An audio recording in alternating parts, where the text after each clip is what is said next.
দুইটি মাসালা আছে গুরুত্বপূর্ণ। ওয়ান জোজামা বিনতে ওয়াহাবিন রাদিয়াল্লাহু আনহা, জোজামা বিনতে ওয়াহাব, ওয়াহাবের মেয়ে জোজামা রাদিয়াল্লাহু তাআলা আনহা থেকে বর্ণিত, তিনি বলেন, হাজারতু রাসূলুল্লাহ ফি উনাস, আমি রাসূলুল্লাহ সাল্লাল্লাহু আলাইহি ওয়াসাল্লামের কাছে কিছু লোকের সাথে গিয়ে উপস্থিত হইলাম। ওয়া ইয়াকুল, তখন তিনি বলছিলেন, তখন তিনি এই বিষয়টি আলোচনা করছিলেন। তা নবী করিম সাল্লাল্লাহু আলাইহি ওয়াসাল্লাম এই ধরনের মাসলা মাসাইল আলোচনা করেছেন। অনেকে মনে করে, আরে এইরকম মাসলা মাসাইল আলেমরা আলোচনা করে কেন? প্রয়োজন, আপনার জানার প্রয়োজন। যদি এগুলো আলোচনা না করা হয়, এগুলো যদি জানানো না হয়, তাহলে অনেকে হারামে লিপ্ত হবে, অনেকে নাজায়েজ কাজে লিপ্ত হবে, অনেকে হালাল কাজটাকে ছেড়ে দিবে সন্দেহের ভিত্তিতে, না এটা হয়তো করা যাবে না। তাহলে বিষয়গুলি স্পষ্ট হইতে হবে। যদিও বিষয়গুলি হতো একটু লজ্জা করা, সাধারণত এই বিষয়গুলি হতো লজ্জা করার বিষয়, কিন্তু আলোচনার প্রয়োজন রয়েছে এবং জানা জরুরি রয়েছে একজন মুসলিম নর অথবা নারীর জন্য।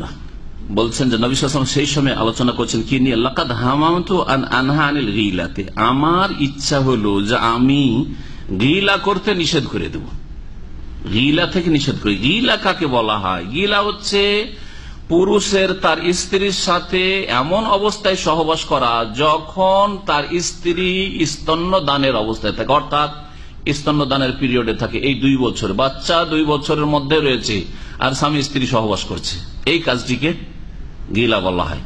অথবা পেটে গর্ভধারণ করেছে তার স্ত্রী, পেটে বাচ্চা আছে, ও অবস্থায় সহবাস করা।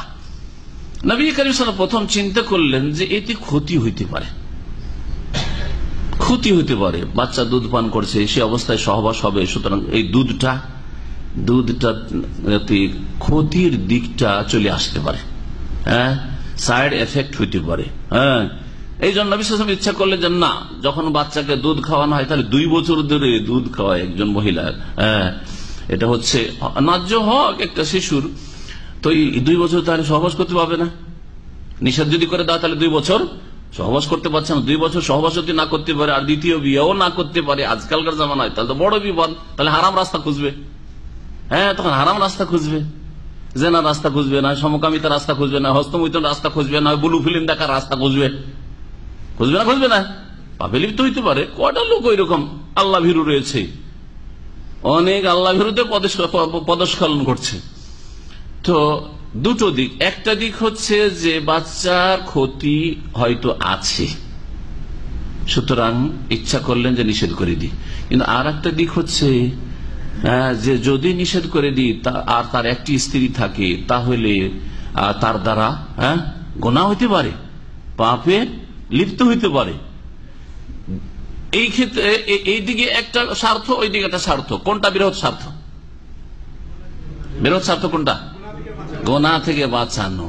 এইটিকে নবী করিম সাল্লাল্লাহু আলাইহি ওয়াসাল্লাম প্রাধান্য দিলেন, যার ফলে ইচ্ছা তো করেছে নিষেধ করার, তারপর নিষেধ করেন নাই। এর দ্বারা আমরা শরীয়তের একটি নীতিমালা জানতে পারলাম যে যখন দেখবো যে এই কাজটিতে একটা ক্ষতিও আছে, একটা লাভ আছে, লাভটা নেবো না ক্ষতি থেকে বাঁচবো? হ্যাঁ, কোনটা বড়? না, লাভ জরুরি নয়, দেখতে হবে যে কোনটা বড় স্বার্থ, বৃহৎ স্বার্থ। হ্যাঁ, সবসময় নয়, হয়তো ক্ষতি অল্প আছে আর লাভটা অনেক বেশি, তখন লাভের দিকটাকে প্রাধান্য দিতে হবে, ঠিক না? কিন্তু দেখা যাচ্ছে যে লাভ আর ক্ষতি যদি সমান সমান হয়, তখন ক্ষতির দিকটাকে প্রাধান্য দিতে হবে, যে ক্ষতি মুক্ত রাখতে হবে, হ্যাঁ, ক্ষয়ক্ষতি মুক্ত রাখতে হবে। তো বৃহৎ স্বার্থ যেটা বলছি, বৃহৎ স্বার্থটাকে অগ্রাধিকার দিতে হবে, এই নীতিমালা এই হাদিস থেকে বোঝা যায়। নবী করিম সাল্লাল্লাহু আলাইহি ওয়াসাল্লাম ইচ্ছা করলে যে নিষেধ করে দিই যে যতদিন তোমার স্ত্রী, হে মুসলিম, দুধ পান করাচ্ছে বাচ্চাকে, ততদিন সহবাস করবে না। অথবা যতদিন পেটে বাচ্চা আছে কি করতে পারবে না? সহবাস করবে না। তাহলে বাচ্চা থাকলো পেটে 8 মাস 10 মাস এইদিকে গেল, আর তারপরে 2 বছর, তো প্রায় 2.5-3 বছর তো স্ত্রীর কাছে যেতে পাওয়া যাবে না। হ্যাঁ, সমস্যা। ইচ্ছা করলেন, কিন্তু তারপরে দেখলেন, ফানাজার তো ফির রোমে ও ফারিস, আমি চিন্তা করে দেখলাম বা গভীরভাবে দেখলাম রোমানদেরকে এবং পার্সিয়ানদেরকে।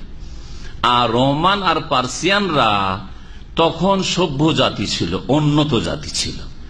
তারা কি করছে? ফায়দাহম ইয়গিলুন আওলাদাহম, তারা তাদের ছেলেদের পেটে বাচ্চা গর্ভে আছে তাদের স্ত্রী, অথবা বাচ্চারা দুধ পান করছে, এই 2 অবস্থায় তারা এই গিলা করে থাকে, অর্থাৎ স্ত্রীদের সাথে মেলামেশা করে থাকে। এই কাজটি করে, রোমানরা করছে, অথচ তারা উন্নত জাতি, সভ্য জাতি, বেশি বুঝে, বেশি আরবরা বকরি ছাগল নিয়ে থাকে, বেশি কিছু বুঝে, তাদের চাইতে বেশি সভ্যতায় উন্নত ছিল তখনকার যুগে ওরা। তো ওরা এই কাজগুলি করছে, ফালা ইয়াদুররু যালিকা আওলাদাহুম শাইআন, এতে তাদের সন্তানদের কোনো ক্ষতি হয় না। দুধ পান করা অবস্থায়, মায়ের দুধ পান করছে বাচ্চারা, ওই অবস্থায় সহবাস করছে অগ্নি পূজকরা, পার্সিয়ান মানে অগ্নি পূজকরা, আর রোমান খ্রিস্টানরা। কিন্তু এই দুই সভ্যতার লোকেরা এইসব কাজ করলে তাদের বাচ্চাদের ক্ষতি হয় না। এইরকমই পেটে বাচ্চা থাকা অবস্থায় তারা স্বামী স্ত্রী মিলন করছে, তাতে বাচ্চার ক্ষতি হয় না।